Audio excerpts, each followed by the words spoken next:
వైద్య విద్య అభ్యసించి ఆదివాసీలకు సేవ చేయాలని కలలు కన్నాడు ఆ యువకుడు. కుటుంబ పరిస్థితులు, ఆర్థిక స్తోమత ఆ లక్ష్యానికి అడ్డుకట్ట వేశాయి. డాక్టర్ కాలేకపోయినా ఆర్ఎంపీగా అయినా తన వాళ్లకు సహాయం చేయొచ్చు అనుకుని ఇంటర్ తర్వాత ల్యాబ్ టెక్నీషియన్ కోర్స్ చేశాడు. ఆ తర్వాత ఓ ప్రైవేట్ ఆసుపత్రిలో చేరి ఆర్ఎంపీ సేవలు నేర్చుకున్నాడు. ఇక తన గ్రామానికి వెళ్లి ఆర్ఎంపీగా స్థిరపడాలని నిశ్చయించుకున్నాడు. కానీ ఇక్కడే విధి మరోలా తలచింది. తన ఆదివాసీ ప్రజలకు సేవ చేయాలనే ఆలోచన ఆదివాసీల కోసం పోరాడుతున్న మావోయిస్టుల వైపు మళ్లింది. అడవుల్లో దుర్భర పరిస్థితుల్లో బతుకుతూ తమ కోసం పోరాడుతున్న విప్లవకారులకు సేవ చేయడమే కరెక్ట్ అనుకున్నాడు. జనవాసాన్ని వీడి వనంలోని ఉద్యమకారుల చెంతకు చేరాడు. ఆ తర్వాత ఏం జరిగిందో ఇప్పుడు చూద్దాం. ములుగు జిల్లా కన్నాయిగూడెం మండలంలోని ఏటూరు గ్రామానికి చెందిన సాధనపల్లి చందు అలియాస్ రవి మంగపేటలో 10వ తరగతి వరకు చదువుకున్నాడు. మందమరిలో ఇంటర్ పూర్తి చేసి డాక్టర్ అవ్వాలనుకున్నాడు. ఆర్థిక పరిస్థితుల దృష్ట్యా తన కల వదిలిపెట్టలేక ల్యాబ్ టెక్నీషియన్ కోర్సు పూర్తి చేశాడు. ఆ సమయంలోనే భద్రాచలం ఆసుపత్రిలో ఆర్ఎంపీ శిక్షణ పూర్తి చేసుకున్నాడు. అప్రెంటిస్షిప్ కోసం హైదరాబాద్కు వెళ్లాడు. మంచి ఉద్యోగంలో చేరి తమ కుటుంబాన్ని బాగా పోషిస్తాడని భావించారు చందు కుటుంబ సభ్యులు. కానీ ఆ సంతోషం ఎక్కువ రోజులు నిలవలేదు. జీవితంలో ఎంతో ఎత్తుకెళ్లాలని భావించిన చందు చివరికి విగతజీవిగా ఇంటికి చేరాడు. గర్రెగుట్టలో జరిగిన ఎన్కౌంటర్లో పోలీసు తూటాలకు బలయ్యాడు. రవి మొన్న కెరగుట్టలో ఎన్కౌంటర్ అయిన విషయం అందరికీ తెలిసిందే. కామ్రేడ్ రవి గానే మీకు అందరికీ పరిచయం. కాకపోతే మాకు చిన్నప్పటి నుండి నిరాజు, సాధనపల్లి చందుగా మాకు ఆప్తమిత్రుడు, మాతో ఆడుకుని పెరిగినవాడు. వాని స్కూల్ డేస్ మొత్తం పక్క ఊర్లో అయినప్పటికీ ఇంటరుని ఎమ్మెల్టీ వచ్చేసి మందమరిలో జరిగిందండి. స్కూలు ఫస్ట్ నుండి 10th వరకు మంగపేటలో చదువుకున్నాడు. ఆ తర్వాత కోర్సు రీత్యా దాని మెడికల్ ల్యాబ్ టెక్నీషియన్గా భద్రాచలం గవర్నమెంట్ హాస్పిటల్లో చేయడానికి వెళ్ళిండు. అట్లుంటే అజ్ఞాత జీవితంలోకి వెళ్ళడం జరిగింది. అప్పటి నుండి ఎవరికి టచ్లో లేకుండే. ఆ తర్వాత కొన్ని నెలల క్రితం ఒక 2-3 months క్రితమే మాకు ఇట్లా జరిగిందని తెలిసింది. తర్వాత అప్పటి నుండి మాకు కాంటాక్ట్లో లేడు. మేము కూడా వాడిని ప్రతిరోజు తలుచుకుని ఉండేటోళ్ళం. కాకపోతే మొన్న జరిగిన ఎన్కౌంటర్లో 6-7 తారీఖు నాడు జరిగిన ఎన్కౌంటర్లో వికటజీవిగా మాకు చెందుతాడని అసలు ఊహించని పరిణామం ఎదుర్కొన్నది. భద్రాచలంలో ల్యాబ్ టెక్నీషియన్ కోర్సు చేస్తున్న సమయంలో మావోయిస్టు ఉద్యమానికి ఆకర్షితుడయ్యాడు చందు. మావోయిస్టు ఉద్యమంలో చేరి వాళ్లకు వైద్య సేవలు అందించవచ్చని భావించి ల్యాబ్ టెక్నీషియన్ కోర్సు పూర్తి చేశారు. అదే సమయంలో ఆర్ఎంపీగా శిక్షణ పొందాడు. ఆ తర్వాత కుటుంబ సభ్యులకు చెప్పకుండానే అజ్ఞాతంలోకి వెళ్లిపోయాడు. తమ కుమారుడు జాడ తెలియక 2 సంవత్సరాల నుండి కుటుంబ సభ్యులు ఎదురుచూశారు. అలా తమ కొడుకు కోసం ఎదురుచూసిన కుటుంబానికి 2 నెలల క్రితం పిడుగులాంటి వార్త తెలిసింది. హైదరాబాద్కు వెళ్తానన్న చందు కర్రెగుట్టలోని మావోయిస్టు దళంలో చేరాడని సమాచారం అందింది. కొడుకు రాక కోసం వేచి చూసిన కుటుంబ సభ్యులకు వినకూడని వార్త చెవిన పడింది. ఈ క్రమంలోనే చందు మృతదేహం ఇంటికి చేరింది. మా తమ్ముడి పేరు చందు. తమ్ముడు కనపడక 2 సంవత్సరాలు అవుతుంది. మధ్యలో అమ్మకు బాగా హెల్త్ బాగా లేకుంటే ఒక 5-6 నెలల క్రితం ఫోన్ చేసి అమ్మని మంచిగా చూసుకో, అమ్మతో కూడా మాట్లాడి నేను అమ్మ నువ్వు మంచిగా ఉండు, జాగ్రత్త అని చెప్పిండు. తమ్ముడు వాళ్ళకి పోయిన విషయం కూడా మొన్న జనవరి నెలలో మన కన్నగూడెం పోలీసు వాళ్ళు ఇట్లా జరిగింది, మీ ఊడు 30 మంది చనిపోయిండ్రు, మీ బాడీ తెచ్చుకోండి అని వాళ్ళు చెప్తే తెలిసింది. అది పుకారే అయింది. కానీ నేను మొన్న జరిగిన ఎన్కౌంటర్లో 30 మంది చనిపోయిన దాంట్లో తమ్ముని పేరు రావడం చూసి నేను బిజాపూర్ వెళ్ళి నేను ఒక్కరినే బాడీ తీసుకొని రావడం జరిగింది.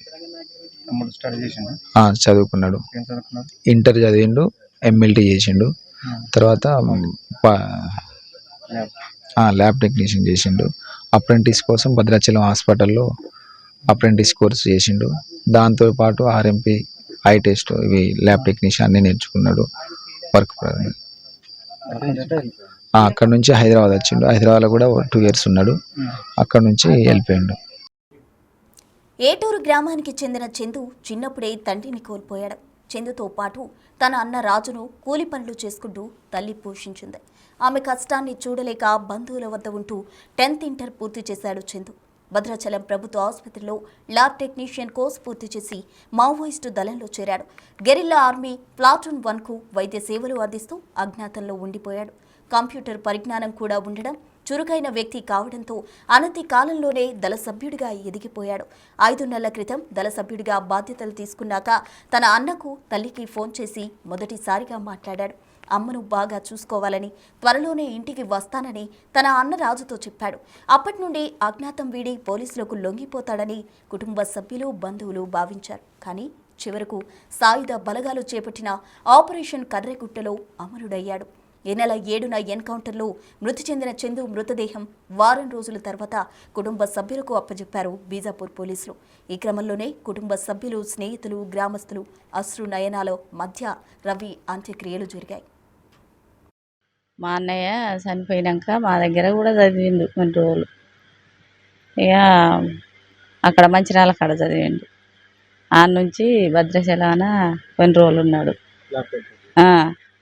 ఉండి ఇక మా మామయ్య చనిపోయేటప్పుడు వచ్చిండు.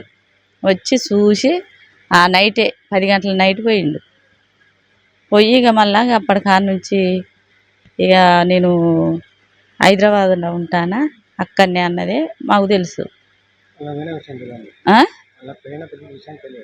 వాళ్ళ పోయిన ఇక ఫోన్ చేస్తే ఎత్తుతలేడు కొన్ని రోజులకు. మా మాయ చనిపోయినాక 5-6 రోజులకు నా బిడ్డ ఉన్న అల్లుడు ఆడికి వచ్చారు అన్నట్టు. అన్న కొడుకే నా బిడ్డని ఇచ్చిన. ఇక ఆడికి వచ్చారు. ఆడికి వచ్చినాక ఇక మా 2-3 రోజులకి ఈ కార్యక్రమం అయిపోయినాక నీ రాజుకు ఫోన్ చేస్తే కలవట్లే. ఇక అస్సలు కలవట్లేదు. ఇక ఏడున్నారు. ఇక 2-3 నెలలు చూసినాం. చూసి రాని రాజు ఆడు రాజు ఈ పెద్దోడు రాజు ఏరా మరి ఆడు ఏడపోయిన సంగతి తెలియదా, మరి వాడను చంపేసిండా, ఎట్లా చేసిండు, మరి ఏ పిల్లనన్నా తీసుకొని పోయిండా, మరి ఎట్లా రా మనకి ఏ ఆజుక తెలుపుతలేదా అని చిన్నోడిని అన్నాం. అంటే ఆడు తీసుకుని మొదలు పెట్టిండు. కానీ వానికి ఇక ఎట్లా తెలిసిందన్న విషయం కూడా ఇక నేను చనిపోయే వరకు మా వదినని పోలీసు వాళ్ళు తీసుకుపోయినాక బుజ్జి నన్ను ఇట్లా పోలీసు వాళ్ళు తీసుకుపోయారు మొలుగు అని అంటే మరి ఏమన్నారు అది అంటే మరి నా కొడుకు ల్యాప్టాప్ పెట్టుకున్నాడు సారు, అంతవరకే నాకు తెలుసు. కానీ నాకైతే ఏ విషయం తెలియదని మా వదిన నాతోటి చెప్పింది. నాతోటి చెప్తే మరి నిన్నేమన్నారు అది పోలీసు వాళ్ళు అంటే నీ కొడుకు నీకు కావాలనా మరి ఎట్లా అమ్మ నీ కొడుకు నీకు కావాలా అని అంటే నా కొడుకు నాకు కావాలి సారు, దండం పెడతా, నా కొడుకుని తీసుకొచ్చి నాకు అప్పచెప్పండి సారు అని అన్నది మా వదిన. నాతోటి చెప్పింది. చెప్తే ఇక అంతటితోటి మేము కాముకున్నాం సార్. ఇక మేము ఎవరితోటి ఫోన్లు చేసేటట్టు లేదు, ఎవరిని మేమేమి కనుక్కునేటట్టు లేదు. ఇక మరి ఎవరికి చేస్తే మాకు ఎవరు చెప్తారనేది మాకు ఐడియా లేదు. ఇక మావోయిస్టులు శాంతి చర్చలకు సిద్ధంగా ఉన్న కాల్పుల విరమణ ప్రకటించినా కేంద్ర ప్రభుత్వం స్పందించట్లేదని అంటున్నారు స్థానికులు. కేంద్రం శాంతి చర్చలకు ఒప్పుకుంటే రవి లాంటి ఎంతో మంది ఆదివాసీ యువకుల ప్రాణాలు పోకుండా కాపాడొచ్చని ఆవేదన వ్యక్తం చేస్తున్నారు.